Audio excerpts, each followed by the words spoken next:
daily podcast on the Iowa Hawkeyes. Part of the Locked On Podcast Network, your team every day.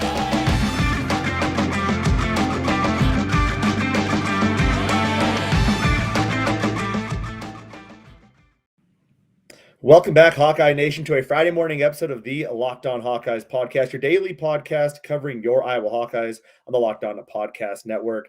As always, I am your host, Andrew Wade, and I am actually recording the show a little bit in advance. As of right now, I'm probably on a beach in California, which is where I'm going to be at when you are listening to the show. But I'm lucky enough to be joined by a very special guest today, the guy running the Locked On Hawkeyes social media, Iowa student and former Iowa football player, Jake Fisher. Jake, how you doing today, buddy? I'm great. How are you? I'm doing well as I can be. Excited to get away for a little bit, even though the weather here is seemingly better than what it is for you in Iowa City.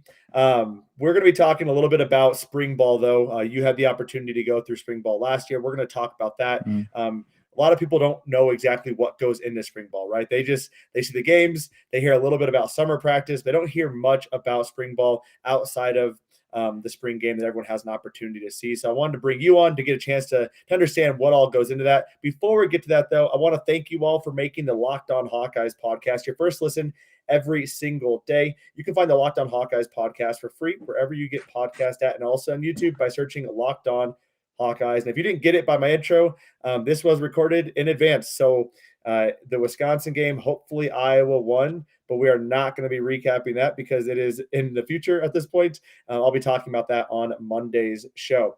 So, Jake, you walked on to Iowa. You were not there during the 2020 season, but you were there for spring ball after 2020, correct? Yeah. Awesome. And how was that? What was kind of the intro to Iowa football for you? What was kind of the intro moment for Iowa football when you joined the team in spring? It's really just kind of being there in general is the intro moment, because it's just everything's just bigger and better than it seems, and just it's all crazier than you can imagine. But at the same time, it's all just like a very tight-knit group, and it's just really cool to go through all their, like you said, playbook installs, spring ball, stuff like that. Everything's just so in depth, and it's just it gives you a whole new perspective on the game itself, and it's just crazy to be a part of, and it was a great time. But yeah.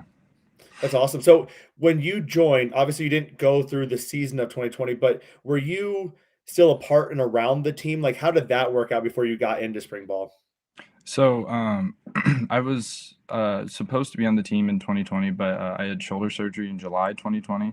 So since COVID and all the numbers rules in the facility, I wasn't allowed to go until the spring or winter season in January. So I got there after I got there in January. Everything was completely normal for me, at least. But yeah, I wasn't allowed to go into the facility. I didn't go to any game day or anything like that in 2020, which kind of sucked. But I mean, I understood it, and yeah, I mean, I eventually got to go anyway. So yeah, it all ended up working out.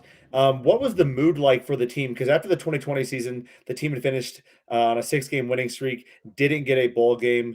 What was the mood like for the team going into spring practice? A lot of players' first spring practice, not just yours, but a lot of players' first spring practice in a couple of years. yeah, Coach Ferentz made a point of that a lot. That last spring ball was, I think it was like 75% of our team's first spring ball practice. So it was definitely a big learning curve, but it was. Yeah, I mean, I don't know how to explain it other than that. I mean, everyone was pretty much new to it. It was new to me. It was new to a lot of people, but it was really a time where we kind of just took a step back and really got into the basics of everything, and just dove right into the playbook, dove right into just like the basics of technique and stuff like that. And yeah. Awesome. And how much? I guess let's start with this. When did spring ball actually start? For us, it was like mid-March. Okay. Late March. So what were you doing between January and mid-March? Basically, you go in every morning, like 5:30, depending on your lifting group. And you go in, you get a bunch of agility drills, linear speed, and lateral speed. Then you go in, have your lift, and later in the day, after classes and stuff like that, you have film for a few hours, or before lunch. It's just whenever everyone's schedule works out. Awesome. And so for the lifting piece, I think a lot of people have some questions on this. You were there after the Chris Doyle era. What was it like going under Braitworth, and how did that work out from a lifting perspective? What was the lifting program like for you? It's obviously very intense, but Coach B is a great coach, and all the other assistants there. I mean, everyone just there's so much technique involved that you never realize until you get there, and there's so many small details that they really like to focus on, and once you start focusing on those, it just makes you instantly feel the results. And all the strength staff was definitely one thing that I really noticed that was just like second to none. Yeah. It's just like I said, Coach Braithwaite. I mean, he obviously did a really great job with transitioning from Coach Doyle's program. I mean, into his, which I mean they were kind of the same, but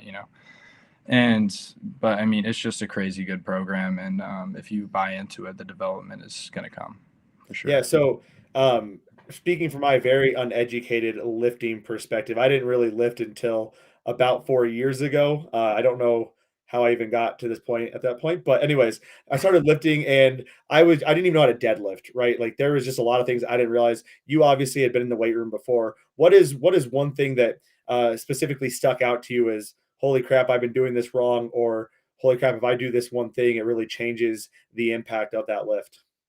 I think tempo was really something that I never focused on in high school as much, or at least on my own when I lifted. Just like pause squats or controlling on the way down, then exploding on the way up, stuff like that. I really noticed that I had a lot more explosion, and obviously it just kills your muscles a lot more. Yeah. But yeah, I mean, tempo was something that they installed really quickly when we got there in the winter, and I completely noticed a big difference right away. Yeah, and are they I know they have sleep monitors.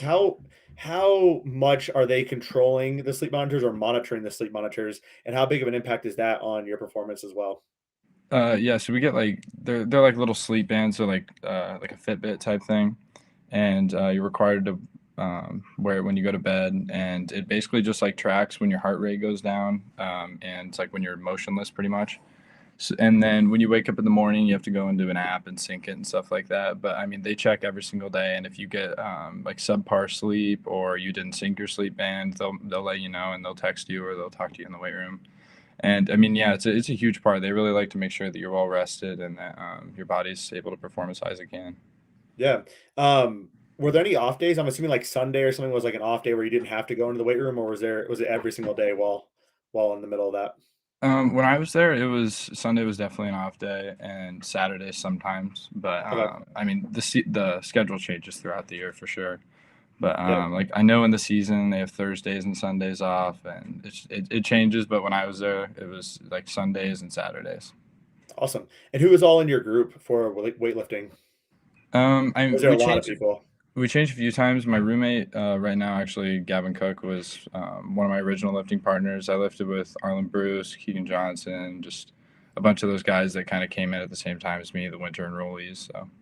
Nice. Actually, let's kind of go Arlen and Keegan. Did you obviously they kind of had a pretty big impact as freshmen, which is pretty awesome to see. Did you think that that was going to happen? Was that something that you saw that maybe these freshmen are a bit different than other freshmen that were around, or do they handle it a bit differently? Yeah, I mean, right away when they came in, you could tell Keegan and Arlen just, I mean, their athleticism was just off the charts. Keegan's weightlifting numbers were just crazy. Like first thing when he stepped in, Arlen was pretty close to the same. And yeah, I mean, right away in spring ball too, like they were getting reps right away. Like they weren't afraid to step in and they were catching on really quick. So I think everyone on the team pretty much had a good idea that they'd be rotating really well, but I don't want to say that we didn't expect it, but I mean, it was a huge surprise that they were as big of contributors as they were, even with how good they are. Absolutely, man. So going into actual spring practice, what does your schedule look? Actually, I want to backtrack. You talked about film study. What are you guys studying on film? Was it the games from the previous year? What are you actually looking at when you're doing your film study? So they at least when I did it, I guess in Yeah. spring ball, you pretty much just focus on like the technique and our specific coverage. We don't really look at game film. We use clips from previous games, obviously, to teach like how you should or how you shouldn't like run a play. But yeah, we just kind of use a lot of practice film. We use more practice film than people probably think. But yeah, and film pretty much is strictly just technique and coverages. Okay. And for you, you played quarterback. You also did you play safety or linebacker in high school as well? I couldn't remember. It was kind of a hybrid. It was Just all wherever. over the place. I mean, not really, but it was just kind of like a free safety, Okay. outside linebacker type thing. Makes sense. So, what was the technique like learning from Phil Parker? Were there things that you didn't even think about that went into kind of how you play the defensive back position for Iowa? Yeah, I mean, going into college, I'd never played any defensive back really, or at least not from a technique standpoint. Hmm. I had no idea how to do most of like our back pedal stuff, our brakes, anything like that. I mean, I had tackling technique, and that was about it for me. But I mean, yeah, I mean, they throw stuff at you, and if you don't get it, I mean, you just got to hop on and catch up pretty much. But I mean, they're great coaches. I mean, not just Parker, but all the assistants. I mean, everyone else. I mean, they're just a great group of coaches, and yeah, I mean, I'm really thankful to have learned from them. I'm kind of wish I could have done it a little bit longer, but Yeah. but yeah, I mean, they're a great group of coaches. It's a really good group to be around. That's awesome. Were there any veterans in that? I mean, that was a very veteran loaded secondary squad. Were there any veterans that kind of took you under their wing or helped out or tried to provide any advice and guidance? Oh yeah, for sure. I honestly can't think of a single one that didn't. Honestly, whenever you had any questions, everyone would be all right to you and answering your question and making sure you got it right, because how the group performs is kind of a reflection on everyone else, which I think are like the Doughboys. That group kind of Yeah. holds true to them. And specifically, I can think of Jack Horner and Kayvon. They were really two guys that kind of helped me whenever I had questions, and I'm assuming they do that to everyone else too. They're really good teachers as well. Absolutely, man. And Jack is obviously declaring for the NFL. Super exciting for him. Kayvon is going to be kind of the veteran guy in that locker room, which is going to be interesting as Riley is probably going to go. We're probably obviously Matt Hankins is going. Um, I want to talk about a little bit about Xavier Williams. Xavier Williams joined this. I think no, that was actually this past year, right? No, it was during the spring. Yeah, It was Xavier Williams. he Yeah, enrolled the same time I did. Yeah. yeah. What? So Xavier joined from you and I. I'm trying to figure out a way to phrase this question. He didn't get a chance to really get on the field a lot after playing a lot at you and I. What was it like, kind of getting to know him and being around him on the field as well? I mean, he's a great guy. He's you can't say anything bad about him. I mean, he's a hard worker, and he's just a good guy to be around. Um, he looked really good to me in spring ball. He played at UNI. He knew a lot of technique. He was pretty familiar with the college speed. But yeah, I mean, he's a great guy. I could definitely see him contributing next year for sure. Love him, man. All right, so let's get into kind of the spring practice setup. What is your schedule like when spring ball starts? It's pretty early mornings. You wake up. I think we probably get there like 5:15. We have special teams meetings. You go. You do. We get like a pre-practice film session a little bit. I guess some it's like a special teams type thing. And then you go. We get our pads on. We go out like 7:30, 7:45 for practice. About 2-3 hours for practice. Then you head back in, get showered, go to class, and then I think like 4:30, 4 o'clock, you have film for an hour or two. Then we have dinner. Then we go home for the night and do it the next day. Wow. That is a lot. How do you handle your studies? Especially, I know you're wanting to be a doctor, right? Yeah. Yeah. How did you handle your studies with that? Um, it's not as hard as it sounds, honestly. It's they really do a great job at like structuring your day and making sure you have time to get stuff done. But yeah, it's definitely you have a lot of free time, and you have to learn really quick not to waste it. And but other than that, it's not terribly difficult. It is kind of nice for me at least to have that structure. But yeah, I mean it is definitely a tiring day having to go to bed at 7 o'clock, 8 o'clock, and wake up Yeah. that early. But yeah, I mean with school itself, it's not too bad. Okay. Yeah. Nice to know. And so for the spring game, what is kind of the lead up to the spring game? Do you guys kind of wind down a little bit to get ready for the spring game? And also, I'm curious. Everything you hear about the spring game is obviously usually the defense is well advanced compared to the offense because the defense kind of knows what the offense is running. How much does that hold true in the spring game? I mean, pretty much for the spring game, it's just another practice for us. So we have a practice every Saturday during spring ball, and Coach Ferentz always kind of harps on keeping it just the same. I mean, we're in Kinnick, obviously, so it's a little more exciting, but it's more of a scrimmage than our normal practices were. But yeah, it's the defense definitely has a bit of an advantage on the offense, like you said. Yeah. But I feel like that kind of holds true for everyone, and it definitely gives the offense a little more to work for too, because I mean, they got to play with us knowing what their schemes are going to look like, what their sets are going to look like. So, I mean, it's definitely a good thing for them to have to play for that. But yeah, like I said, it's a normal practice pretty much, just a little more scrimmage-like than more drill-like than we do in like the practice fields. Yeah, makes sense. As a secondary member, you're obviously going up against a couple different quarterbacks. I wanted to get your thoughts. Obviously, quarterback is a very interesting topic in the Iowa Hawkeye football nation kind of atmosphere there. Deuce is already gone. He is transferred out. I know you were, you're relatively close with Deuce, but what are the kind of the differences from Joey to Alex versus Spencer, and more so on the athleticism side? I'm curious because Alex didn't run that fast of a 40-yard dash coming out of high school, but he looks pretty quick on the field. We've heard some interesting things about Joey and how he's probably getting some unfair comparisons due to Kayvon Merriweather's comment of being able to throw a sidearm, no look, all that stuff like Patrick Mahomes, which anytime you put your name with Patrick Mahomes is probably an unfair comparison and setting some unrealistic expectations. But wanted to get your thoughts on those three guys, Alex, Spencer, and Joey, as far as quarterback play goes and what you saw. I mean, yeah, for sure. I mean, starting with Joey, I mean, obviously he just has some incredible arm talent. I mean, Kayvon's not wrong when he says he can use any arm slot he wants to get the ball wherever he wants. I'm sure as soon as he picks up the playbook and just gets his into a rhythm as much as Spencer and Alex, he's going to be right up there with them. But Spencer and Alex, I mean, they're both great quarterbacks in their own way. Spencer's a great leader. Alex is very talented, and he adds that run pass option into it.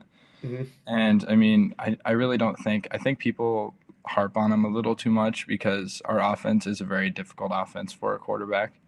And you have to have like the perfect fit for it, like Nate Stanley and all those guys. And but I mean, you really can't go wrong. I mean, they all know the offense, they all love the game, and yeah, they're all just good dudes.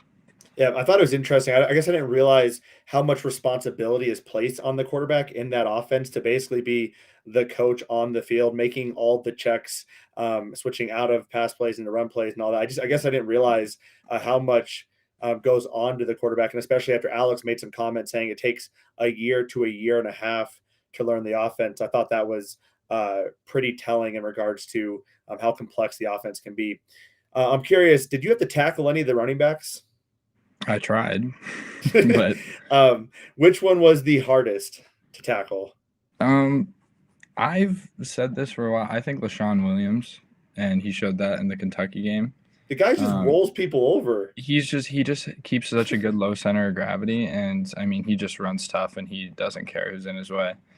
And I mean, I think he's going to be a super good dude in the future. And I mean, but all of them, I mean, obviously they're all great D1 running backs, so they're all tough to tackle. But I mean, Leshon Williams especially, he lowers his shoulder, and there's not a lot you can do unless you have the perfect leverage on him.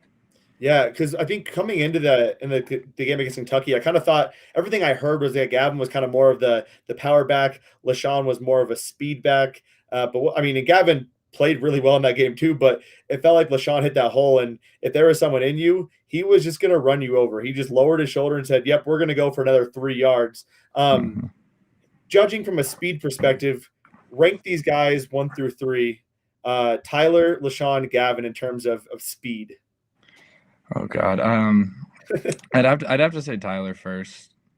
Just because watching him, like, especially in the weight room and like with our agility testing and just physical testing in general, I mean, he was just crazy. His vertical was like 45 something. He was just stupid athletic. But after him, I don't know with Gavin and Leshon. In spring ball, which was all I did really, it was generally a lot of first team, and the second strings just kind of sat back and watched a lot. But I mean, they're both crazy fast. I don't think I can catch up to him right now. Fair enough. And from a wide receiver perspective, is Charlie Jones the fastest guy on the wide receiver group?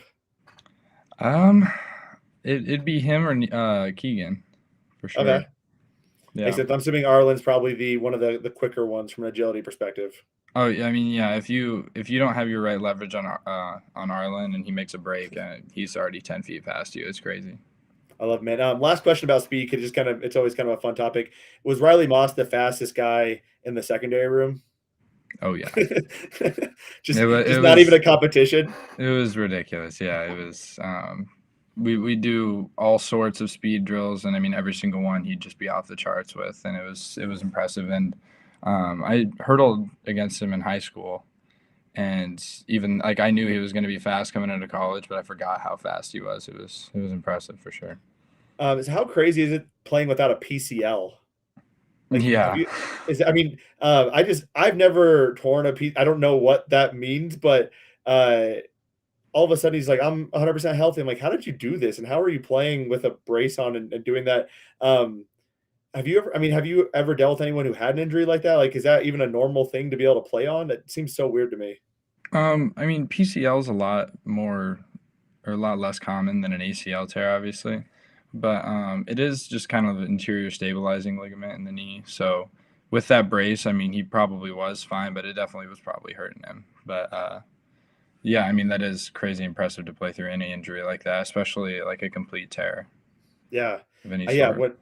I mean, when they're like, "Oh, yeah, he just tore his PCL," I'm like, "What the hell is going on? How is he playing?" I have no idea. I've never really heard anyone tearing their PCL and not anything else in their knee, so I thought that was really, really Yeah. interesting. What was your, like, most interesting or favorite story from spring ball? I mean, probably, I think I said this on the last time I was on, but I was standing on the sideline one time. I was just absolutely freezing. It was like 20 degrees in spring ball. I hadn't gotten in 45 minutes. And then I just watch, and Jack Campbell's coming downhill. I think Goodson was running the ball, and he just collides with him, and his face mask just completely just breaks off, Yeah, I and think I remember you telling me it's that. like hanging off, and his head's gashing, and like the trainers are like coming up to him, and he's like, no, no, no, and it was a crazy sight to see. Interesting. Dude, does Jack look as big in person as, I mean, the dude's 6'4", like 240 pounds, which is like ridiculous for a linebacker. How quick is he? Like, how quick is he and how big is he in person? I mean, when you get in the facility, everyone's huge, so it's kind of diluted a little bit. But I mean, yeah, he's definitely one of like the guys that stands out, and I mean, he's huge, and I mean, athletically, like you said, and speed wise, he's just off the charts. That's super cool. So last thing, if you wanted to let an Iowa fan know one thing about spring ball that maybe they don't know or don't realize, what would it be? Um, that everything's not developed nearly as much as I think it is in the spring. I mean, it's a lot of it takes a lot of time. It's a lot of development. It's a slow process, and just have patience with like clips you see from spring ball or like things reporters are saying or what the depth chart looks like. It's not at all how people say it's going to be. It just completely depends. Like when I left in the spring, um, like when they came out in the fall, it was a completely different look than what I thought it would be. So just kind of trust it and don't really worry about it until it comes to fruition. Interesting. Yeah. So you're saying they might have a depth chart, but I guess going back to that, how much are they emphasizing the depth chart, or like how do they even, is it even a thing there other than like who practices with the ones and twos? Like how much of that actually plays into how the practices go? Um, the practices really don't. I mean, obviously, like the starters get out there and the second strings are going to rotate, but it's pretty much who they can trust out there and who can really like put the playbook down. They can get the right reads going. They can get to the right spot where they need to be. It really doesn't matter what string you are necessarily, but if you don't understand what you're doing, you're not going to go in no matter what. Makes sense. Awesome, man. Well, Jake, as always, we appreciate having you on. This is stuff I had no idea pretty much any of this stuff for spring ball. So consider me spring ball ignorant, but now I feel like I've been educated a little bit. I hope all the fans out there listening have also been educated a little bit more on spring ball. As you kind of said, I think the last piece you said of what goes into spring ball doesn't mean that's what's coming out in the fall. Mhm. I think people sometimes get a little bit too excited about clips they see or one performance or one, the media members are not at every single practice. They don't know everything that's happening, but they come out and say, this guy looked great. And now all of a sudden this is the person that everyone's going to be talking about. Right. So Exactly. always good to know that piece. Jake, where can the folks find you at? Jake F_1 on Twitter, and pretty much any social media link if you just look hard enough. I love it, man. Well, Jake, we appreciate having you on Hawkeye Nation. Definitely make sure to go follow Jake. He's done an incredible job of doing social media significantly better than I ever did because I am really bad at it. Jake, appreciate you coming on Hawkeye Nation. Appreciate you all listening in. We'll be talking about the Wisconsin game on Monday's episode and more Iowa football and Iowa basketball news on that Monday. Hope you all have a fantastic Friday and even better weekend. And as always, let's go.